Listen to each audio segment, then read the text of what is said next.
All right, all right, all right. How was Pooplando? Uh, it wasn't too bad, but I got in like at 1 o'clock, 1 a.m. Got to my Wee, I got in too late. Wee, no, I'm past my going somewhere. bedtime. I'm going Oh somewhere. my god. So it was pitch black at night, and that morning at like 7 o'clock, I heard this like buzzing, like vibration. I thought somebody's phone was ringing in the next room, but it kept going and going and going. And then finally I opened up my window and I was like on the second story right outside the pool. And there was people already blasting music, a bunch of leathery people sitting Leathery. there. We told you about Borlando, Jordan. You didn't want to believe us. I know. Hey, Jen, can you pull your mic a little closer? Hello. That's better. Jordan, your background's too busy. You got too much going on back there. I'm coming from the new house today. So Okay, so are you moved? Are you moving? What's going on here? I'm really confused. Millicent was like, I think Jordan's moving. yeah. Did No, you? we're doing a renovation at our house. Oh. And they're like redoing the tile, all the floors. So we had yeah. Yeah. That So still kind of sucks. getting situated at this rental place. Man, Mm-hmm. that I is like it. terrible. I'm sorry. No. We asked for it, and it'll be worth it in the end. I mean, after spending 3 months toiling and building out that studio, I prefer this one. Well, I was gonna say I'm gonna It's start just coming easier. No, we'll still use it. I still haven't really figured it out, especially if we pipe Jen in. Let's talk about her like she's not here. If we pipe Jen in, I haven't quite figured that out yet. But hey, I was gonna ask you, Jordan, because you're pretty hip. You're in with the kind of modern times, especially with music. But you've also had a baby, and so Mhm. you're getting kind of older now. And I Yeah. feel like I might even be more in tune than you are. in. I think So- you might be right. So do you know who Lame Impala is? No. Jordan's like, shit. So I found this Oh, music. Tame Impala. Tame Impala. Yeah, it is. Okay. It is All Tame right, I Impala. redeemed myself. and I just cratered myself. Harry, you're Yeah. a layman to the culture, apparently. Lame and Tame Impala. Anyway, Jen, it's this like musician. He does all of it electronically, but he's very talented. He's like all the rage on the internet, and his music is good. But when Wyatt came to town, I wanted to impress him, and I was like, "Hey, let's put on some Tame Impala." Oh, I go, "Have you ever heard of him?" And he was like looking at his phone. He's like, "Yeah, of course, Dad. I've been to his concert like 3 times." I was like, "Oh shit, man, I can't get anything over on you." that's so Tame funny. Impala would be better. Well, I didn't know what you were saying at first. I thought it was like Lame Impala. I thought it was like a layman Paula. right. Yeah. Yeah, It took me layman. a second, but Paula. I figured it out before you could. Oh my. Well, don't worry, Harry, because you introduced me to Lil Dicky many years ago. I told not Jordan. I told Bill about it, and he was like, "Yeah." Then, like a year later, Bill's like, "Oh my God, there's this amazing artist. His name is Lil Dicky," and I was like, "Wow, you don't listen to me at all." ever." Yeah, and he's called Dave now. Yeah. Oh, Harry, look, His- you're not one to talk now, Mr. Lame Impala. But while we're talking about the Molson Coors convention and funny sayings, Jordan, and everybody who will see at MBWA next month, we have a proposition for you. It's called Rocky Mountain Recharge, and Jordan came up with it. And what is it, Jordan?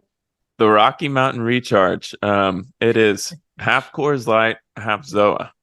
And you just get that going to start your day. Oh my God, that is awesome. Yeah. And then you have the Rocky Mountain Reflux after. Right. The Rocky Mountain Reflux. Let's No go. kidding. Have you noticed that Molson Coors has dropped the Rocky out of Rocky Mountain Refreshment? They just call it Mountain Refreshment. Like, I Mm. guess trying to be more inclusive of other mountain ranges. Oh my God. It's like, come on. I think they still have Rocky. When we have Sophia Colucci on stage at our summit in January, Yes. I've got all the plugs, guys. We can do. ask her. Yeah. And and that reminds me, I want to put the names of the people that we already Okay. have on the website. And I think I already have all the names except for Sophia. Is there anybody else we've added since? I don't think so, not officially. We've got a few irons in the fire, of course, but Okay. we've got a handful of heavy hitters. So yeah, let's get those up Yeah. there. And we are doing the schedule a little bit different this year. It's the same. It's 2 summits, but it's also 1 summit. So if you come to both, you get a discount. And beer will be the first day and a half, and wine spirits will be the second day and a half. So beernet.com for the schedule. It's up there. And okay. All right. Let's start with Molson Coors. Jordan, you were there. Mm-hmm. I could not be there. I had a conflict. It sounds like it was a high energy conference. I mean, Yeah, it definitely felt different. Are they taking credit for all the? The motto was, we didn't get lucky. I'm paraphrasing here. We didn't get lucky, but we were prepared for this. The opportunity presented itself, and all the work that we've put in over the last 3.5 years paid off, and we were able to, strike and seize this opportunity. And and in some cases that's true, because they did get rid of some of those budget brands, and they did some SKU rationalization, which if they still had those SKUs would have made their production even harder than it was. So, and they had a good platform for Coors Light with Made to Chill. Right. And Miller Lite was kind of didn't have excitement coming in. I think the question was, would there be as much excitement leaving? And Okay. I would say so. Yeah. Well, they've been dealt a good hand, and so now they got to run with it. And of course, they're going to put Coors Light front and center on the Super Bowl. One thing that surprised me was, I think it was Marcelo that said that Coors Light's the number 1 light beer in California, Idaho, Nebraska, Oregon, Washington, and New York. That is, California and New York don't really surprise me, but those other states do. Well, And he says California they're on does because Modelo, right? Oh, Well, that's just not a light brand. Premium light. That's not a premium true. light. Sorry. So, Yeah. I mean, Bud Light's just so dominant, but I mean, Idaho? Who'd have thought? And not Colorado. Interesting. So, all right. I'll just I can't talk about everything because a lot of it's still kind of under wraps, but I would say distributors were generally pleased with the plans they presented. There was a couple of things that really caught me off guard with how big of a reception it got. And those things weren't like, oh wow, how'd you come up with this? It was like, boom, you nailed it. That's what we've been wanting. That's what we've been asking for. And there was maybe only one thing that, at least from my vantage point, seemed a little underwhelming. So, And what was that? we'll talk about it when we can. Off Okay. air. Yeah, I mean, this is what the people come here for, Jordan. They want I to hear the know. good, the bad, and the ugly. I know. And the other thing that was interesting was the meeting was kind of flipped. So in the past couple of years, like Coors Light and Miller Lite were, the first thing they talked about on day one. And they saved the innovation, the Beyond Beer stuff as like the tease, for day 2. And Right. this time, all the Beyond Beer flavor stuff was day 1 and kind of saved Coors Light, Miller Lite plans for the end. Making people stay to the end. Yeah, it was interesting. Good. Well, I talked to a major retailer last week, and he was like, all they have to do is just don't screw it up. Yeah. And he didn't use the word screw. He used Yeah. another euphemism. And I think that's what a lot of people are saying. Just please, just be able to supply it, and just don't screw it up. And so it sounds like they're not. I mean, I think No, little tweaks, little evolutions, but nothing straying too far from what they were already doing. As far as innovation goes, building up some of their existing brands, but not really focusing too much on, hey, let's jump on this segment because it's hot and ride with this. They're definitely keeping focus on what's growing right now and not straying too far. So that's good. Yeah, distributors were happy. Well, good. The other thing I wanted to touch on,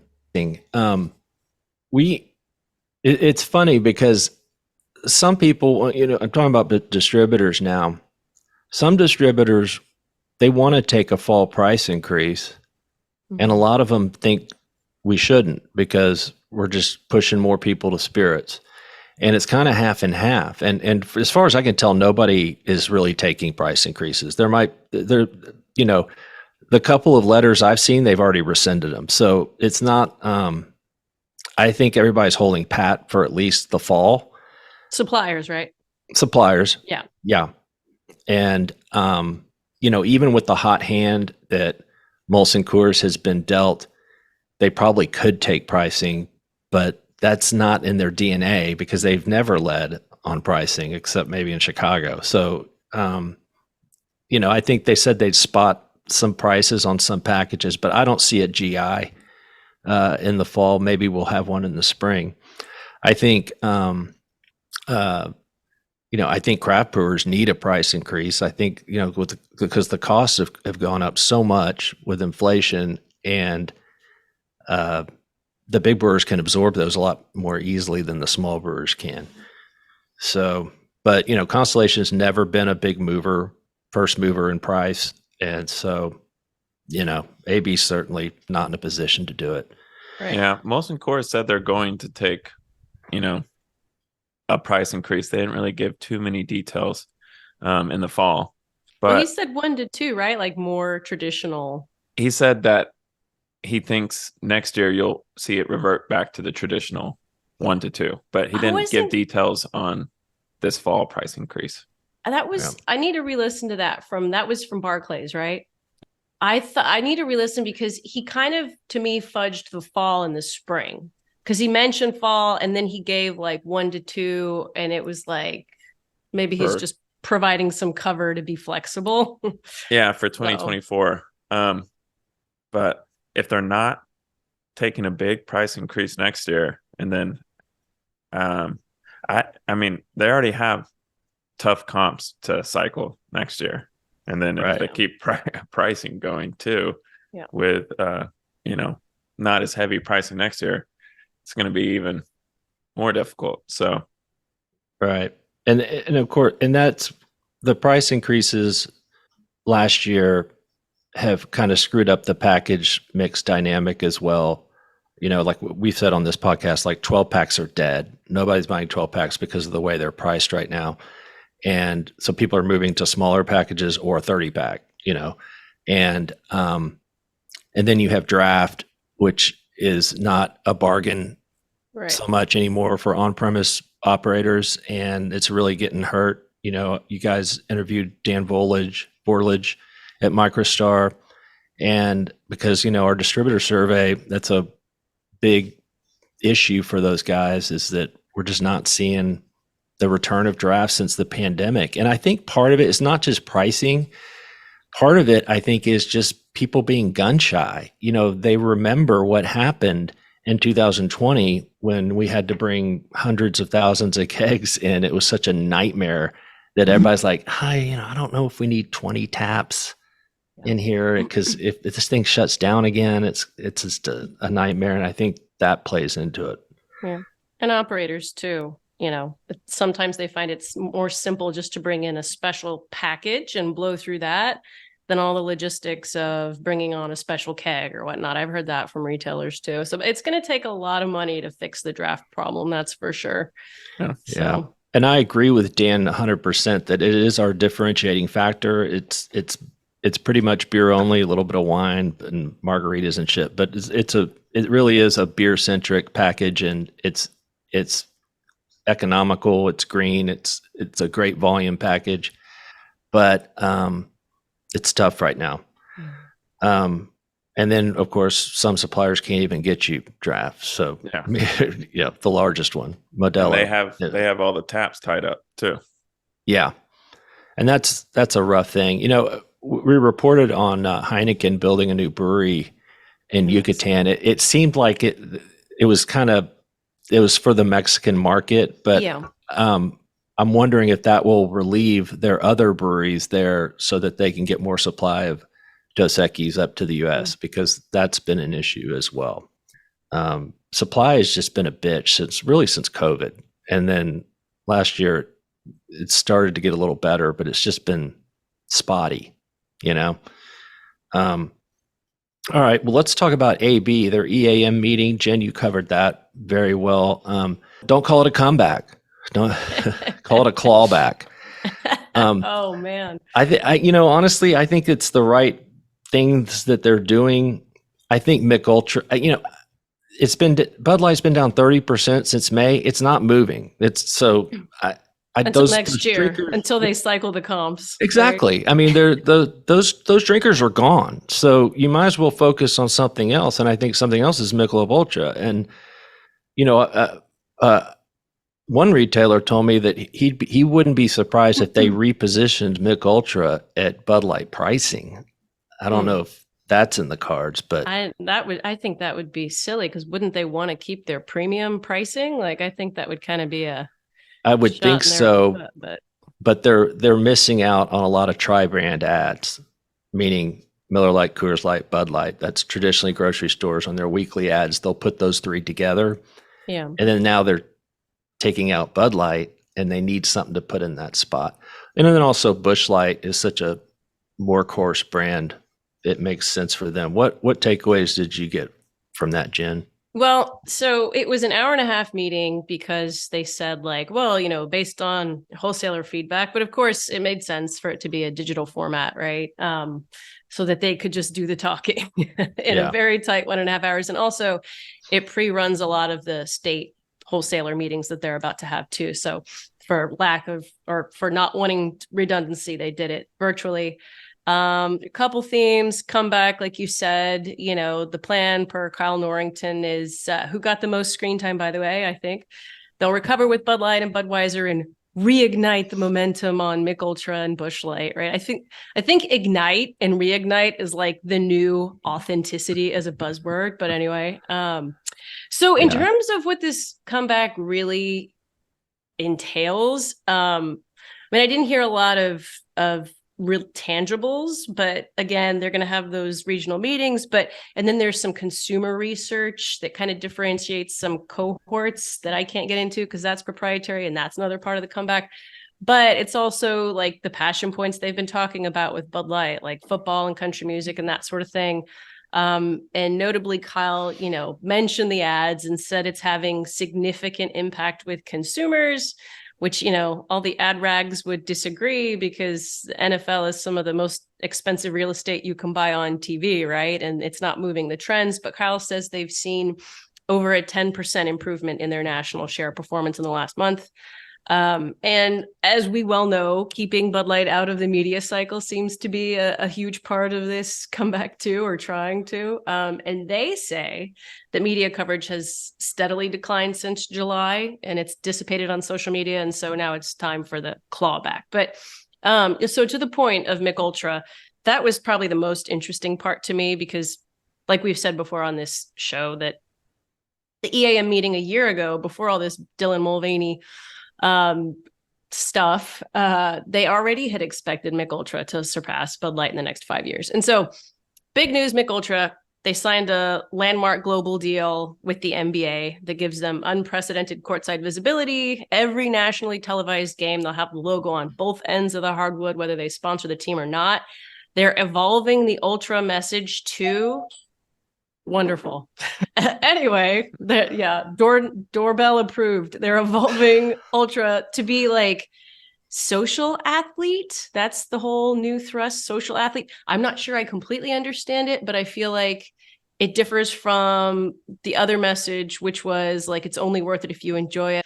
This is more like combining Mick Ultra enjoyment with like social athleticism enjoyment. So I guess maybe like, you're shooting some hoops with your friends. Why not, drink some Mick Ultra too? I don't know that I fully think it's understand it, but instead of drinking Mick Ultra when you're participating in sports, you drink it when you're watching others participate in sports. sure, but Which it's is also more like, people that do that. Yeah, I think they're casting a wider net. It sounds like. Yeah, I mean, it's just, when you think of Mick Ultra, you think of a golf brand, and that's just such a small slice of the population that they really need. I think it's smart to go after basketball and things that a huge proportion of especially men watch. And younger, Younger. right? Every person, right? Like NBA, I think, is the most followed sport on social media, and it's growing, right? There's also big soccer partnerships they're striking too. So yeah, I mean, for all intents and purposes, I absolutely think they're elevating Mick Ultra even more than they already would have, right? I mean, and as well they should. And then finally, the last thing that was most interesting to me. Oh, I'll also mention, and we had it in the note today, but they're expanding Busch Light a little bit, like to your point earlier, Harry. I mean, you just can't beat the proposition. It's priced well. People enjoy it. It still has a strong consumer base. Busch Light and Mick Ultra don't have the stank on them that Bud Light does. Stank. I mean, they don't. Like, that's, even if you're not part of the boycott crew, it's still kind of uncool right now, just in general, right? And so, but Mick Ultra can still be cool. Busch Light can still be kind of cool, right? And so finally, then expanding their future proof was also interesting to me. Their future proof brands, Zonzini presented that, Hoop Tea and Cantaritos. That's the Jarritos play that they've been piloting. Some interesting stats there. Like, they're expanding both of these, more to come on that. I think they're expanding the Cantaritos into the Jarritos footprint this fall. So you'll see that more places. They say it's already a top low ABV FMB in Texas and California, which is, I guess, kind of hard to believe, but also not when you think of, the brand recognition it comes with. But also something that surprised me, the Hoop Tea, their little hard tea play, their retro hard tea play, supposedly already has a 22 share of hard tea in New Jersey, which is surprising. But those guys will drink anything. So I mean, that is surprising. 22% is huge. That puts it right behind Twisted, I would imagine. And in New Jersey, hard teas do really well up there. New Jersey, New Hampshire, New York. Yeah. The New England market is where all those that's where it started. That's where Mike started hard lemonade. If they have 22, I bet Twisted has 60 or more. Oh yeah. Twisted has like a ridiculous share. Jesus, Harry. Do you have COVID? I had it last week, so I'm bulletproof for Vegas. Oh, I'm so glad you've had it so that we don't have to worry about you. Yes, no, I just have what allergies. You do worry about me. I do. I sit around and worry about Jen all day. Y'all wonder what I do here all day. You think it's just worrying about y'all and planning for your futures. Yes. So that's it. That's my verbal diarrhea on the show. Yeah. So. Well, good. The one thing that surprised me is that this whole thing, while it's really been tough on AB wholesalers, it really hadn't hurt AB that much. I mean, not at all. It's just amazing to me how big they are. I mean, AB globally, right? You mean? Yeah, ABI. Yeah. I was just looking at what who's Consumer Edge? Oh, Brett Cooper. Listen to this sentence. ABI has endured self-inflicted in markets from Brazil to the U.S. and others and external pressures over the last an algorithm that is at least in line with global CPG peers, if not better, supported by scale, a clear playbook to execute across its market mix and its prior and current digital investments. They're just so big that that they can use scale to get out of anything. Yeah. And it's a they're good place be to the next be. Amazon, so with bees, I mean, one day they might not even have to sell beer. Yeah. I mean, amazing. All right. Let's see. What else was I thinking of? No.